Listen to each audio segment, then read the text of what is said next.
So Amanda Hruby, founder of Softer Sounds and host of Off the Grid, thank you so much for joining me on Podcast Junkies. Thanks for having me, Harry. I'm really excited to be here. So special shout out to Lauren Passell, who made the intro. We had a chat recently and her episode's due to come out as well. And she does such good things, great things for podcasting and marketing. And she's definitely knows her stuff when it comes to marketing and producing shows, but just getting the word out. And so I definitely appreciative of what she's doing for the industry. And I'm wondering how you two got connected. Yeah, so Lauren and I met through a listserv called Ladio, which is for like women and non-binary folks in Okay. radio and Yeah. podcasting. And she was just starting Tink, which is her media company, and she was looking for women in podcasting to interview. And I think I was her second interview for that blog series. So this is like very early days. This is when Lauren was still even trying to figure out how she wanted to be involved in Yes. podcasting. And I was running my first show, 50 Feminist States, and we talked about that. And kind of from that point, we've just stayed in touch on and off over the past, I mean, that's got to be 4 or 5 years Yeah, now. definitely. Have you made it out to the podcast conferences? I've not done the conference circuit. Okay. I kind of feel like I occupy a slightly like one foot in both worlds space in podcasting. Like I'm not really, I say I'm in the industry, but not of the industry. I tend to do more of my networking in like small business spaces and creator spaces. And I try to pop into podcasting when I need a resource or I have a question or I'm not sure about something. Where's home for you? I live in Lincoln, Nebraska.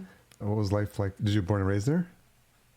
Okay. No, actually, I just moved here during the pandemic. It was a pandemic-inspired move. I grew up in North Carolina, went to college Okay. there. I moved to Chicago for grad school. And then my family's originally from here. My parents had moved back here, I think in like 2019. And during the pandemic, I needed to get out of the city. And I ended up here, and I'm still here. We were on a road trip recently with my partner, and we went out to Colorado, and we live in Minneapolis. Cool. And so that's a straight shot. It's a long day, but we can do it if we leave early enough. I think 4:30 in the morning. There's something about getting on the road that early that's nice, because by the time it gets to like noon, you're halfway done with your trip. But on the way back, we decided to make it a two-parter. So we stopped not through Lincoln, but through Omaha, Nebraska. So which was really a vibrant downtown scene. I had never been, and we stayed in one of the older hotels. That's really nice. It's a really modern hotel. The name escapes me for a second, but it was, I think, just surprising for me because, as you can tell from my hat, I'm a bit of a city born and raised. Actually, I was born in El Salvador, so I came here when I was a year old, but I was raised in New York. And so I've always had coastal living because I lived in LA as well. So home is Minneapolis, and you said you were in Chicago, so you're a bit familiar with the Midwest. And it's a bit of change in terms of pace. Oh, yeah, so much so. Yeah. What do you think it is that keeps you in Lincoln, given all the places you've lived previously? Yeah, I think that I came to be closer to my family. I actually went to boarding school when I was 16, a public boarding school in North Carolina. So I had not lived close to my parents for over a decade by the time I moved here. And with everything happening with the pandemic, and I lost one of my uncles pretty early on. And so I really sort of had this realization that if I wanted to spend time with people who were getting older, I had to actually like go spend time with them. And it wasn't just going to happen. And around that time, I had an opportunity to move into a house here. And so we moved, and I have really enjoyed being closer to family, which is honestly not something I ever thought I would say. Like I was not someone who was on the trajectory to like move close to their parents, and then it happened. And I stay because of like low cost of living and affordability. And I launched my business in 2021, and it's really given me some breathing room in these early years to like get up and running and get the revenue growing and become really profitable without having to, you know, be paying like New York City or even Brooklyn or Queens rent at the same time, which I have some friends doing that. And it's really rough to start a business and need to like make that $2,500 a month rent. That's really hard. Yeah. So is it safe to say that when you were in college and figuring out and studying on your major and getting your degrees, that maybe podcasting wasn't in your future back then? Yeah, not at all. I was an English major in college, and then I went and got a PhD in philosophy. So I was like this humanities kid. I loved writing. But when I was in Chicago doing my grad degree, I started volunteering for a community radio Okay. station, and I was an on-air DJ once a week, and I loved it, and I loved music, and I loved the Chicago music Yeah. scene. And the station manager asked if I would be interested in running the local music interview podcast. Like I just interviewed local Okay. bands, and I was like, hell yeah, that's great. And then she was like, great, you can do the interviews and you need to edit it and make the episodes and run the podcast. And I was Okay. like, Yeah. okay. But they taught me and trained me in how to do everything. And so that was really the beginning of my like podcasting work and now career. Yeah. What was the name of the show? The station was called Chirp Radio, and my show was called Girl Power Hour. Okay. I did a drive time. It's Tuesday morning drive time show, all music from like women and non-binary artists. Do you have some favorites that used to play a lot? Oh gosh, who did I used to play a lot? In terms of Chicago local bands, like I loved this band called Impulsive Hearts. Not local, but I was super into Mitski. I played a lot of Julian Baker. Now I'm like a big fan of like Boy Genius, or I'm really into Chapel Roan's new album. So those are all folks I would play then and now on Girl Power Hour. Do you have a Spotify playlist for them? I have too many Spotify playlists, but I could certainly send you at Please least one do, if folks because want to hear I it. love Yeah. to just give the listener a little peek into like the mind of our guests sometimes, and sometimes the best way to do that Yeah. is just, especially for the DJ, because DJ is near and dear to my heart. I grew up DJing, but more on the vinyl house music scene, and so Oh, I learned cool. on turntables how to beat match, and I still have my turntables.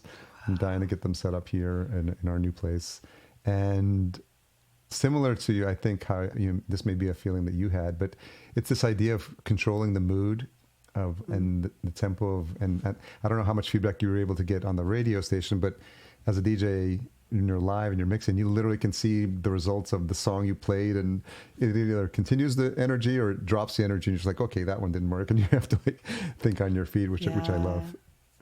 Yeah, that is such a fun experience. I've live DJ'd a few times, not on Yeah. vinyl.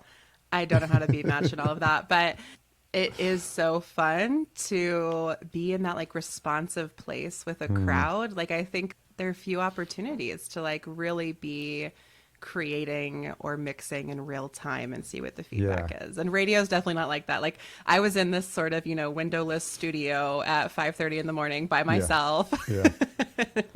and getting, playing things. But sometimes we get call-ins, or sometimes get emails from folks. So that was always exciting, but not quite that same responsivity, which honestly, like I think is something people really miss in a lot of, like in podcasting. I hear from a lot of the hosts that I work with this sense of like, I love making the show, but I never hear from anybody. And I want to know what they think, right? Like there's not Yeah. necessarily that like easy kind of feedback or social mechanism within the industry or like within podcasting right now. I think what was helpful for me, because on the meta version, I have a podcast where I speak to podcasters. So I go to podcasting conferences, and I think early on, I made a conscious choice to make sure it was video. So I at least developed a rapport with my guests. Back then it was Skype with call recorder. But then you go to the conferences and they're like, hey, Harry, really enjoyed that conversation. Or, hey, Harry, I've been listening to the show. And it's happened with my second show as well, which I host a show called the Vertical Farming Podcast. And now I go to indoor farming conferences. But people there have listened to the show and they're like, oh, I've listened to all the episodes. And I think as a host, there's something humbling about the fact that people spend their time with you, like dedicate an hour of their time to listen to your show, which I never want to take that for granted, because without our listener, we wouldn't have a show. Yeah, absolutely. I'm always have the sort of reaction of like when I put out an episode and then someone's like, oh, I heard you say this. I'm like, no one was supposed to hear that. I made a whole podcast and I'm still just like in this sort of funny moment of being like, wow, people actually listen. And I agree, like exactly the words you use. It's very humbling. And I'm always so grateful for people's time and attention, especially in this era of like endless pings to our attention all the time. So when you were assigned the duties for hosting the podcast for the radio station, was that your first foray into podcasting, or had you been listening to podcasts at that time, or how aware of it were you? At that point, I had like heard Serial. I think I had listened to S Town or Shit Town, but I was not like an avid podcast listener by any means. Like making a podcast was nowhere on radar. Yeah. And so what did you learn about the process that was different than what you were doing in the radio station?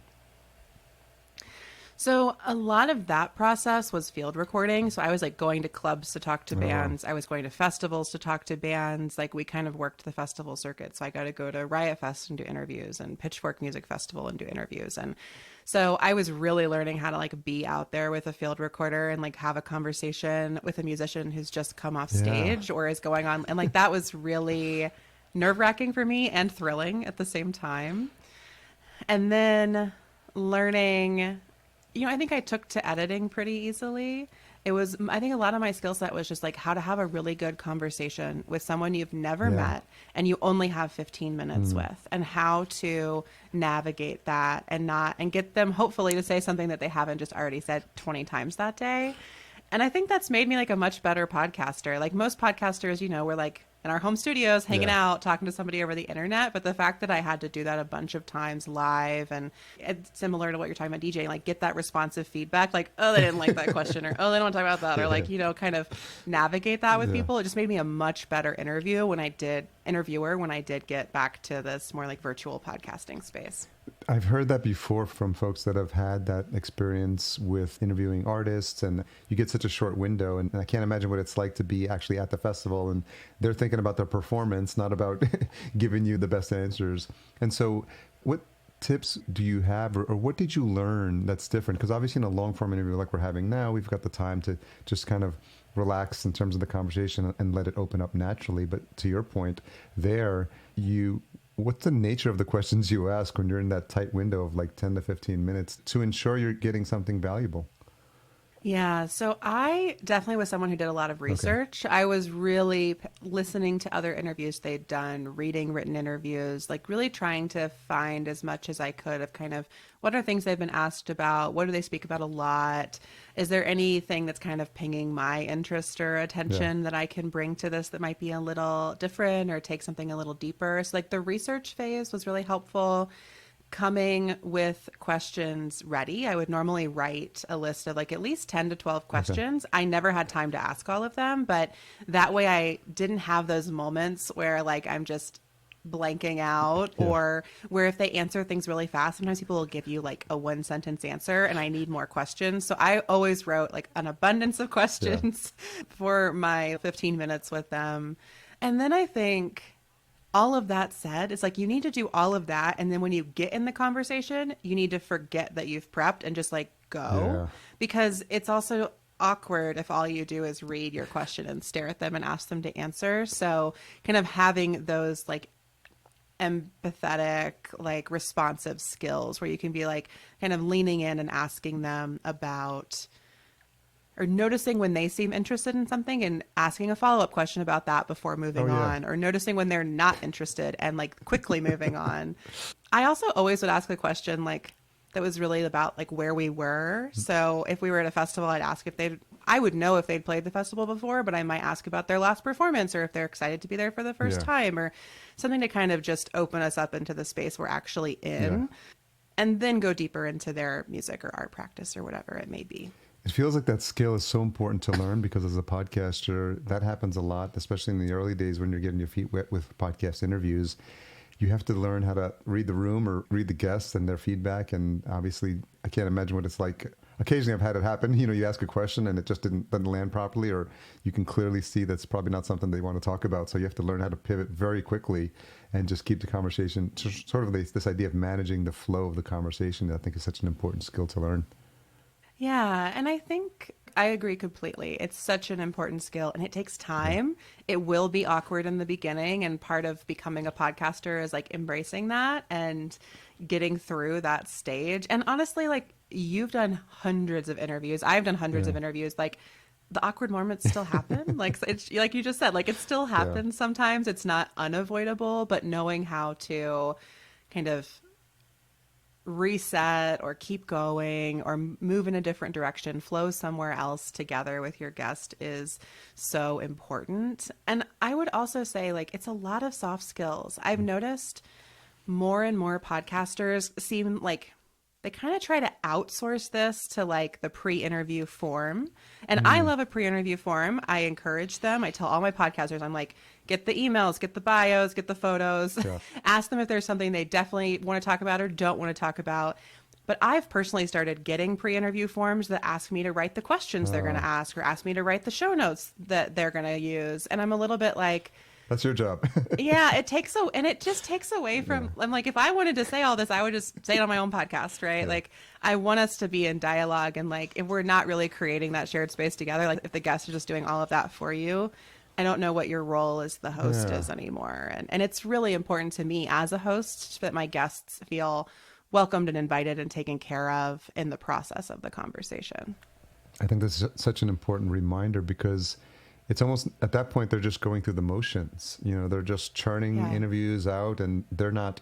I've been on those, and you just feel like you're just a cog, and just like, okay, they've got the basics now, and they got another episode in the can, and they're just going. They're probably doing 3 or 4 a week, and there's no connection with those. And I think we have such limited time nowadays, and I think to your point, I'd rather be spending it with people in genuine conversation, at least for the time that we Yeah. spend together, to like learn more about my guests and sharing those stories with my audience as well. I always like to include everyone that's been in this conversation right now, and your cat has also been making an appearance. So, do you want to introduce? Yes, so that she just jumped off screen, but her name is Wilco, like the Chicago Okay. band. I got her. She's a Chicago I see cat. I that. adopted her there in like my first 3 months of living in the city, and so I named her Wilco after the Yeah. band. During the interviews, did you get to meet any of your heroes? I interviewed. I don't. Heroes is a great word. I'm not sure about that, but I definitely interviewed some people where I was like, "Oh my god, I never thought I'd get to talk to you." And now I'm trying to remember like who are these people. I have a really clear memory of interviewing Vagabond at Pitchfork, and she's a musician I just really admire, and I love her albums. And honestly, the interview was totally awkward, and I think I hugely fumbled it, but it was fine. Yeah. And I'm just grateful that I got to do that and that I got to talk to. I'm trying to think of other. Now that you asked me that, my mind is going Yeah. blank. But I would say every interview I did felt like really special and exciting, and that one just sticks out. I think because I was a little bit starstruck at the That's time. always fun. So, as you were doing the podcast there, talk a little bit about the transition into thinking, or what that looks like for the timeline wise, getting started with your own shows. Yeah, so I started working on the local music show at Chirp, and then once you know how to make a podcast and people know that you edit audio, they just start coming out of the woodwork and asking you to do things. I feel like every editor had this experience. Like if you just want to learn how to edit and only make your own show, just like don't tell anyone you know how to edit, because they will come to you and they will They'll find ask you, you yep. to do audio things for them. And so that kind of started happening. Like I made that show, and then a friend asked if I'd be interested in working on a show she was running for her business. And so I was doing a little more editing. And then I got this idea probably a year or so, maybe a year and a half into that process, that I really wanted to launch my own show that combined my love of travel and my kind of research and dissertation on feminism, and with this newfound skill of podcasting. So I launched a Kickstarter campaign for a show called 50 Feminist States, and I raised, I think, $6,000 or $7,000 with that first campaign. And I used that money to go on a road trip around the Midwest and Mountain West. And I interviewed feminist activists and artists in each state. And then I did these state sort of portrait episodes where I'd like kind of put different conversations together to feature some type of feminist issue or artist or organizing effort in that state. And it was such a joy. I did 3 road trips, 3 seasons, and I loved that project. It was all crowdfunded, but I think by the end I'd raised over $13,000 to travel and do the interviews, and it still lives online. As I was telling you before we hit record, the pandemic kind of brought the project to a close. I actually was like on a flight March, 15th, 20th, 2020 to go on the next trip when travel got grounded in the US, and I stopped, and then the project never quite picked back up. So that was my show. And then from there, in that process, I finished my PhD. I moved to Nebraska, And when I got here, I wanted to transition out of the job I was working in into my own business. And so I kind of took all these podcasting skills and contacts that I had, and I launched Softer Sound Studio, which is my podcast studio working with entrepreneurs and creatives to make their shows. And now we have a roster of a few dozen shows at any given time, and we make episodes with people and write show notes and do all that good stuff. And it's a blast. I really love it. And then you're hosting Off the Grid. Yes. So I also have my own podcast. Who knows? In your yes. spare So time. I also have, in my spare time, I have like 3 podcasts, but the main one is Off the Grid, which is a show about leaving social media as a business owner. And it's basically for anyone who wants to like share and sell their work online or offline without needing social media, relying on social media to do that. So on the show, I share a lot of strategies and stories about creative marketing practices.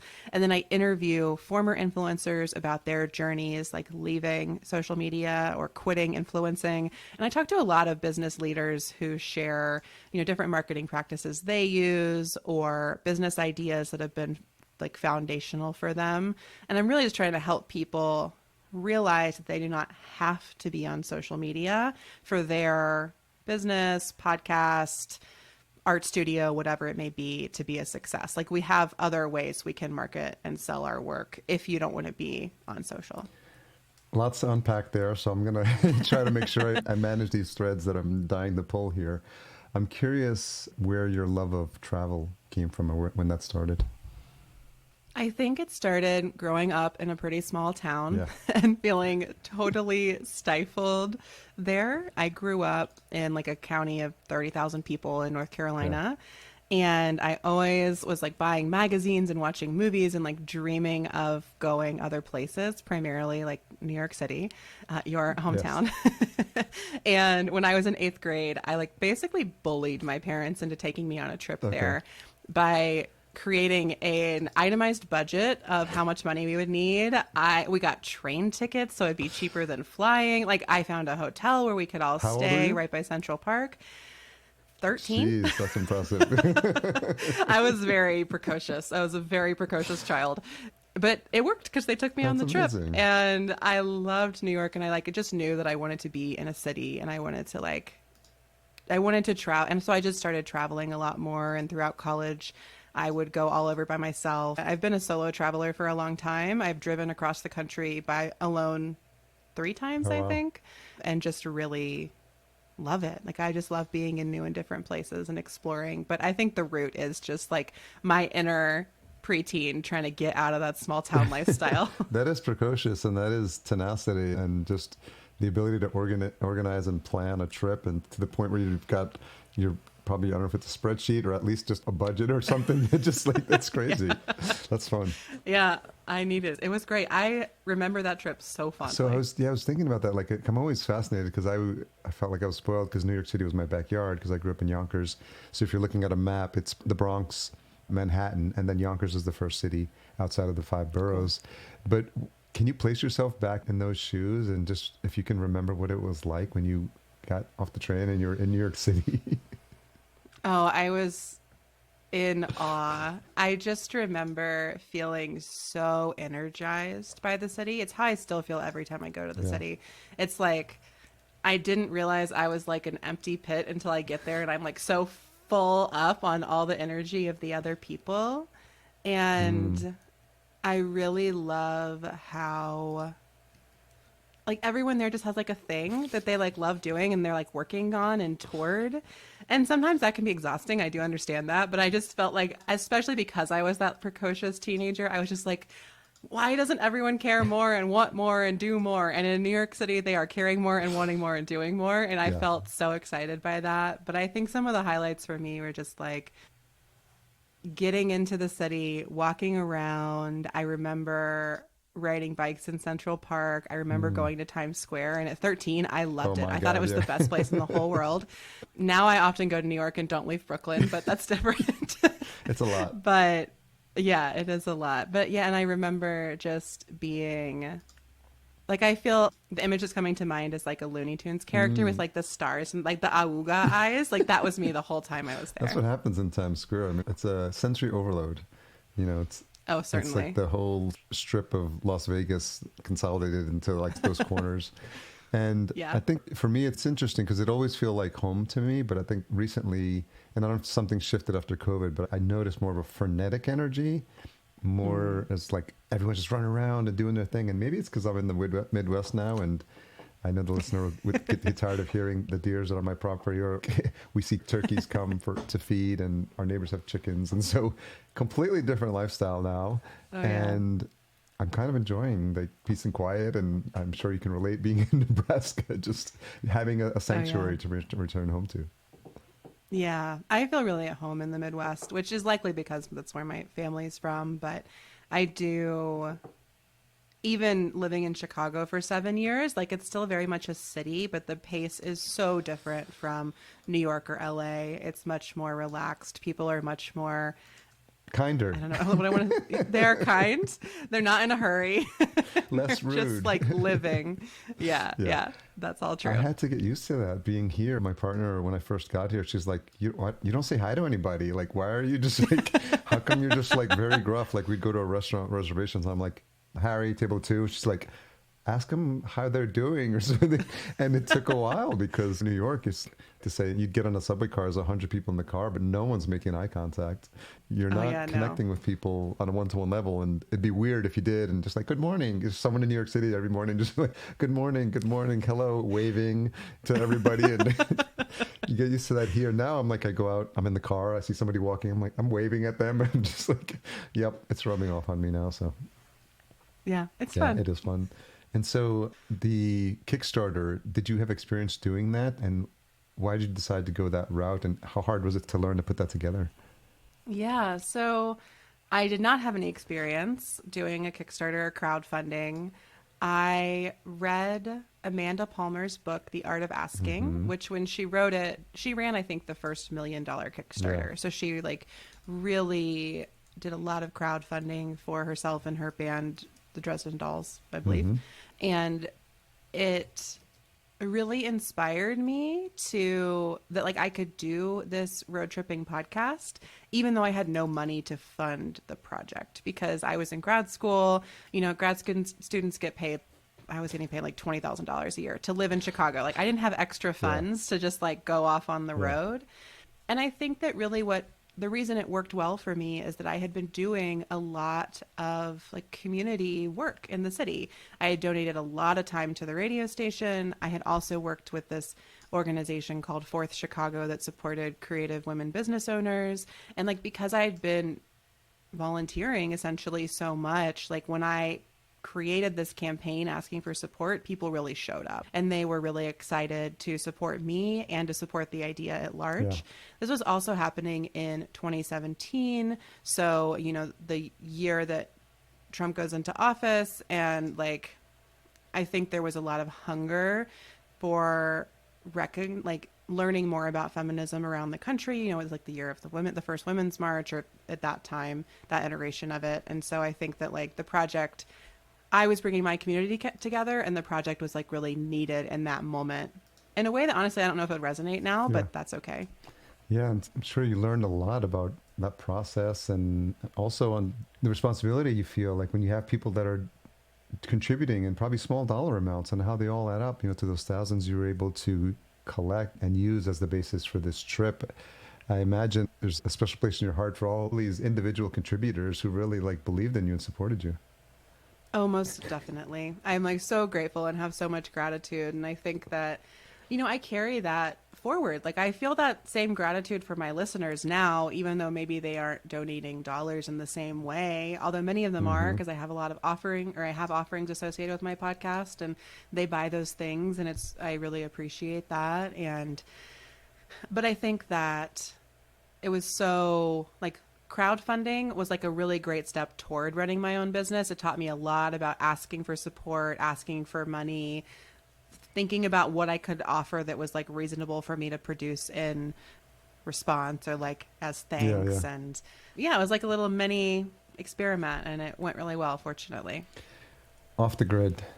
This is a very interesting topic, and I just happened to see someone who's been in like a business mastermind previously. He's got incredibly successful businesses, like multi-million-dollar business, and he recently just posted he's gonna stay on Facebook as his one channel, but he completely signed off of everything else. He's got 4 daughters. He lives in Australia, and I think he just had a realization that time with his daughters is a very small window of memories, because as they get older, then they start to, he already with his older daughter, she's already said, hey, I think he would be reading her books at night. And she's the first one to say, hey, I'd actually want to read this book on my own now. So, which is a bittersweet moment, right? As a parent, you're like, oh no, like you're losing that connection. So that's top of mind for me. And it's so interesting that this came up. And I'm wondering about the origin for this, how you came up with this idea. Yeah, so the origin for the show really comes from my own experience leaving social media. So, like many people, joined social media in I joined Facebook in, 2009? Okay. No, 2007. Okay. And I joined Instagram in like 2012. Okay. And I had been on it for a really long time. And I started growing a platform. I was, I would say I was like a micro influencer by the time we hit 2019 or so. And I got a book deal, and I really put a lot of work into growing my Instagram following to try to sell my book and have my book be successful. And the more work I put into social media, the more time I spent there, the more it felt like a scam. Like I was like, the more I give to this, the less I feel that I get from it. And I started to realize that I had a really bad relationship with this app, and I wasn't interested in working on that. Like I work on relationships with humans in my life. I don't want to work so hard on my relationship with an app in my life, and I don't want to give so much time to it to feel like I'm even a small amount successful there. Yeah. And so in April 2021, I left social media entirely. I archived most of my posts on Instagram and then logged out of my account for the last time.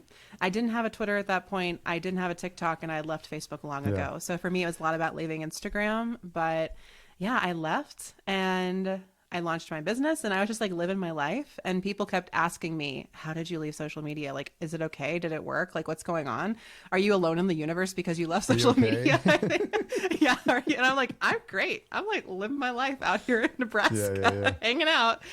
But because I got all those questions, I decided to start off the grid to start answering them, because I was getting I got probably, I would say 6 to 12 emails from friends asking me about it. And I was like, that's enough people who want to know that I'm going to take a chance and just start this show.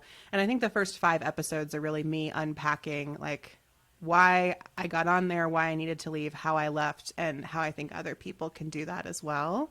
And the response has just been now at the end of season 2, pretty phenomenal. People at this point, I think, really want to step back from these platforms, really want to immerse themselves in their own lives, but they don't want to sacrifice having a successful business or podcast or art practice by doing so. And so I'm trying to help, we're all co-creating how to do that together. And it's been really exciting work. So where are you now current day? We're recording this October 2023. And what's your relationship with socials? And curiously, also how it relates to any promotional work you think about doing for the shows and the work that you do for clients as well. Yeah, so I'm still off social media. You could go find my old account if you like. It's at Amelia Jo Fruby on Instagram. There is an Instagram page for Softer Sounds, but I don't log into it. And some people have followed it, but there's nothing there for them. I think that in terms of how I promote my own work and help clients promote their work, I certainly have plenty of clients who are on social media, and we make social media graphics for them. I'm not in the business of forcing anyone off social. Just because it was the right decision for me doesn't mean it's the right decision for everyone. But in terms of how I promote my own work without social media, which is what people really want to know, I'm very active on email. I have different email lists for different aspects of my work. I do a lot of podcast guesting like this or collaborating. Luckily, in my work, I meet a lot of podcasters, so I get to be on their shows, have them on my shows. And I also really do a lot of like relationship marketing and networking. Like I'm really big on connection calls and meeting people, and I'm kind of just launched a membership platform through Off the Grid to try to meet more listeners and connect with them virtually but face to face that way, because I think that for me, like actually building that network, that community, having those relationships is what has helped the work go the farthest, because some of the people in my network have very large audiences and have been like gracious enough to share the show and share the Leaving Social Media toolkit. And, you know, that can lead to like dozens, or in one case, even like hundreds of new people finding out about the show from them sending like one email. And so I like really try to take care of relationships so that those opportunities arise organically. And that's been like a really powerful growth avenue for. So in terms of maintaining that network, typically a lot of folks do that with something like LinkedIn because of like the business nature of that platform. But I imagine you're not on there either. So is this all happening through email, these just maintaining and fostering these connections? Yeah, pretty much. I guess I do have a LinkedIn. I don't really use it. Sometimes I see people tag me in things. I just like to share because sometimes people want to like gotcha me. They're like, but I saw you. And I'm like, I don't, this doesn't matter. Like, Yeah. I don't spend my time here. It's Yeah. not really relevant to me. But yeah, it's a lot of email. It's a lot of Zoom calls. I also really love this app called Voxer Yeah. that allows you to send voice messages. I do that. All of my clients have Voxer access to me, and then a lot of my just like business friends as well. And so we'll just chat and catch up there, which I found really effective for staying in touch over time. And I also really love, like, for anyone who wants to do this themselves, I love this woman named Michelle Warner, her work. She has a sort of system for growing and maintaining your network, and it's based off of kind of you sending a different type of email every day of the week. And so I'll send you the link for that so we can include Yeah, it in the please show do. notes. I've had her on Off the Grid.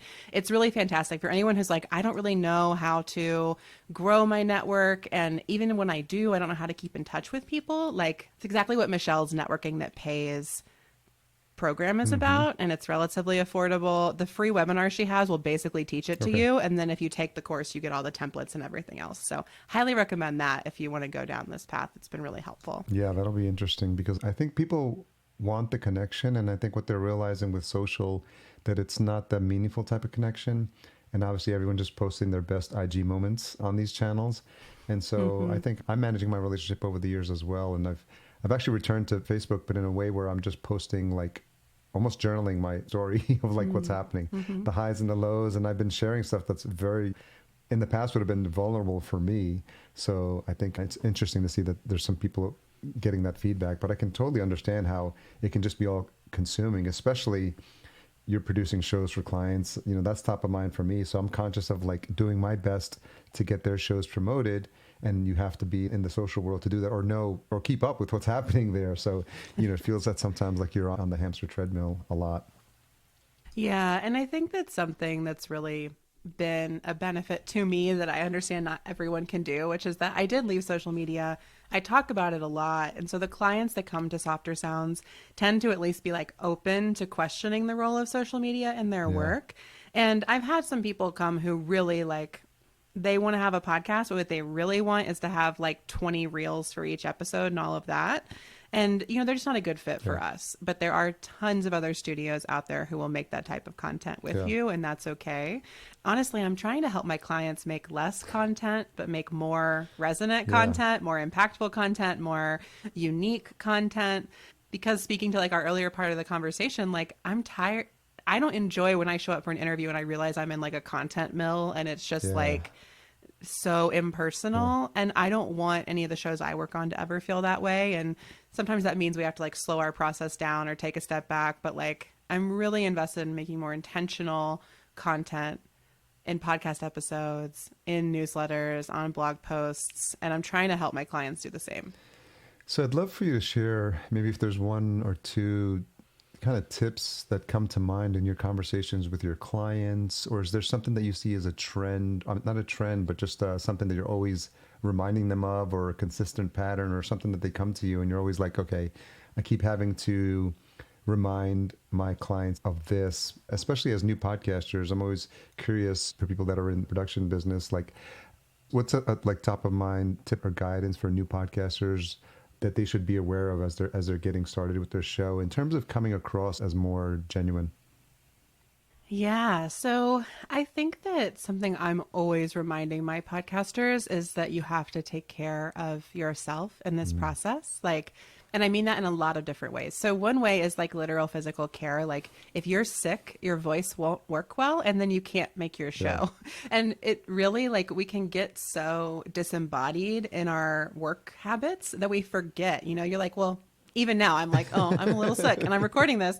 But you're like, oh, I can sit on my computer and like write my newsletter while I'm sick. Who cares? But then you go to record your podcast and you sound like a frog the whole Yeah. time. And you're like, oh yeah, like actually we have to take care of ourselves in this process. And I think because right now we're kind of entering flu season, that's top of mind because I'm getting it from a lot of people who are like, we have to take a break because I'm Yeah. sick, which leads to like a second point, which I think is I'm always giving people permission to take Mm. breaks, which is really hard for people who run weekly shows. Like it really feels like a failure point Yeah. to have a week without an episode. In terms of newer podcasters, they're probably not at that point yet, but something I'm always saying to them is that the process of launching your first episode is a big, beautiful feat that I want to support you with. And then it's like a whole other thing to keep Yeah. going in the ongoing way.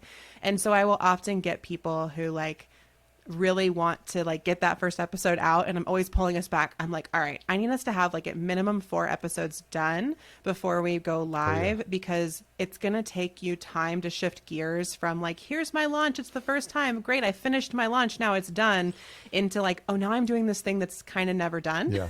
Like I'm always helping them.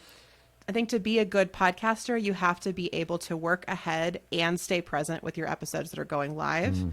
And that's really hard for some people, like really hard. And I've noticed that. And for those people, I encourage them to have a slower cadence. I'm like, if you can only work on the episode that's going to go live and share it, then we got to move to like bi-weekly or even monthly so you can be present. Otherwise, you have to have the capacity to like see ahead and stay with what your audience is getting as they're getting it. And so I just really think for podcasters, it's a lot about pacing. And like we really have to learn what our pace is, how we can pace. And people don't anticipate that when they launch a show. And so I'm always helping them navigate that as we enter the process. And some of that is the permission to take breaks, the permission to slow down. And some of that is also like speeding up together and like realizing, oh, wait, I do have the capacity for this. I'm so excited. I want to like sprint through it, and we can do that. But then also we get tired and we need to take a break because you can't sprint forever. If you have a human body like mine or anyone's human body, it will eventually stop sprinting. So yeah, I guess that's what's coming to mind in terms of like taking care of yourself so you can make a more genuine podcast, especially as you're getting started. I guess I'm kind of just telling you what's ahead Yeah. in your journey. Pod fading is a real thing. It is, yeah. I'm trying to work on a sort of like manifesto about sustainable shows, like making them sustainably, not like Yeah. eco sustainability, but like I've really just been noticing with a lot of my clients, like we're all burnt out. Like they're burning me out by trying to make more content. I'm burning, like their show is burning them out in the process. And I think we need like a reframe on podcasting and what expectations we have for ourselves and our show and what expectations our audience have for us so that like we can keep making these shows, because I've lost a couple of really great shows over the past year because they just couldn't make them anymore. And it makes me sad for like, not for me, like my business is fine. It makes me sad because they were really good Yeah. shows. And like, I wish they still existed and had the energy to keep going. And I respect that it wasn't the case, but I want to see less of that in the industry, not more of it. That's such a helpful reminder just to take care of ourselves, because without our voice and without our health, we don't have a show, right? We are Exactly. the point person for this show, and we're the transmission that's happening. If we're not taking care of ourselves with our health and our mind, and we can't be present for our guests, and then we're not going to be producing the best that we're capable of. And I think that's such an incredible, helpful reminder for people, and just to understand what their pace is and to go at the pace that's comfortable for them. I think it's such a great reminder. I'm curious, Amelia, because of your study of philosophy, do you find that you return to that a lot, or how is that colored, like sort of like the lens through which you see and live your life? I don't think of maybe like philosophy or philosophers or philosophies very Yeah. often, like specific things. But what I'm learning it's taught me is that I'm an incredibly critical Mm, thinker and I'm really able to kind of assess trends or things that are happening and have like unique insights and see ways and then also have those take those insights and kind of convert them into like frameworks that non-philosophers can understand. So in the context of Off the Grid, I'm able to do like a 20-minute episode. Like my very first episode of the show was like three myths about social media for small business owners, or three myths and one truth, I okay. think. And in that, I was really able to point very quickly to like, here are three points of dissonance that you've probably felt with what you've been told about social media and what you've experienced about social media. And I can really kind of look at it, I can point those out, and I can give this like snappy content framework for it. Yeah. And nobody goes to get a PhD in philosophy to be able to do that. Most people just become content marketers, but I got a PhD in philosophy to be able to do that. And I think that really, I don't underestimate like the power of being a really smart critical Mm, thinker in this sort of era of so much AI generated content, so much like SEO yeah. watered down Yeah. content. You know, so much content is just written for like algorithms and computers and without other people in mind. And I think that I'm really grateful that I spent 7 years just like reading really smart people, thinking about what they have to say, and then taking apart what they said and critiquing it. And that's really kind of allowed me to do that with things I care a little bit more about than maybe, you know, like 17th century German thought. Which might that makes great for conversational talks when you're with someone or you're at the bar or something. It's I'm sure it makes for very interesting sidebar conversations when you find someone. It certainly can when they want to talk about it. But normally nobody brings up like Kant at the bar. But they can. Yeah. I could talk about it. Let me tell you about Nietzsche. And so as we wrap this fantastic conversation to a close, I have a couple of questions that I always ask my guests. What is something you've changed your mind about recently? Okay, I'm going to say this and I'm not sure if I've changed my mind. What immediately comes to mind is I think I have sort of changed my mind about Substack. Okay. I'm pretty critical of the platform, or not of the platform itself. I think it's a great free tool for Yeah. creators, but I think that their app is basically a social media app. And when Substack bills itself as not social media, I don't think that's true. But I'm about to launch a Substack newsletter with a friend of mine. And so I think I have changed my mind about Okay. Substack. Have you looked at Beehive? Not from like the sign up Okay. end, but someone just sent me their newsletter and it was on Yeah. Beehive. And I was like, oh, this looks just like Substack.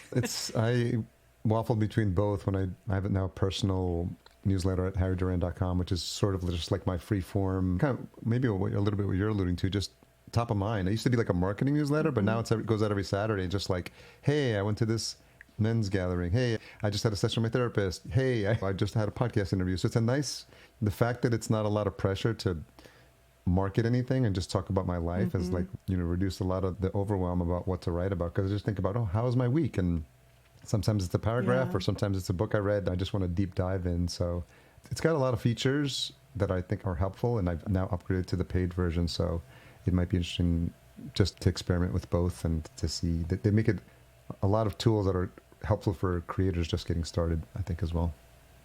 Oh, Yeah. cool. Yeah, I get the sense that Beehive has a more marketing oriented, like Substack is trying to be like for writers, and I think Beehive brings in more traditional email Yeah. marketing tools, which is I did a whole episode of Off the Grid on called To Substack or Not to Substack, and my main critique was like Substack's not great for business owners. It doesn't do the things you need your emails to Yeah. do when you run a business, but like that, not everyone runs a That's true. business. And I think Beehive might be an alternative that is also good for Yeah. business owners.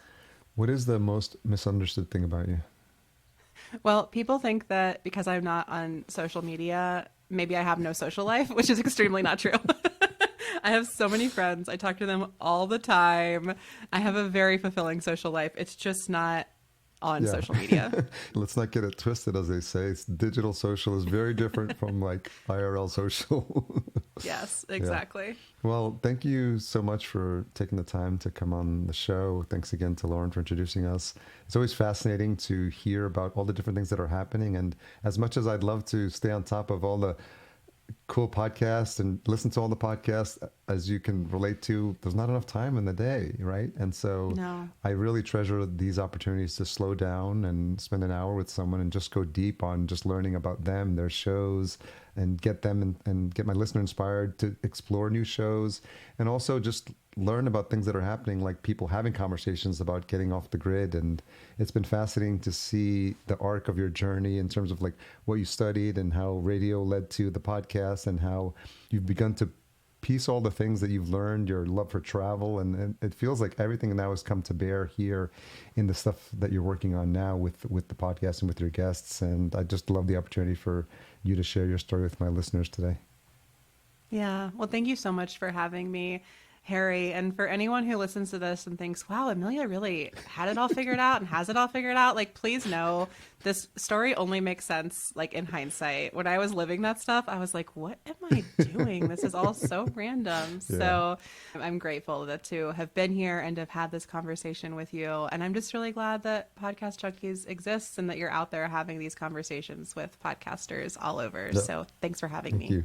So I'm curious, as someone who is off the grid, where would you like to send folks to connect with you? Oh, yeah. Well, I have lots of websites. So you can find, if you're interested in stepping back from social media yourself, you can find my podcast and our free Leaving Social Media toolkit at offthegrid.fun. And if you want to learn more about Softer Sounds, you can go to softersounds.studio. And if you're interested in my work, you can find me at ameliafruby.com. Okay. Well, I'll make sure all those links are in the show notes as well. Thanks again for your time, Amelia. We appreciate it. Thanks, Harry.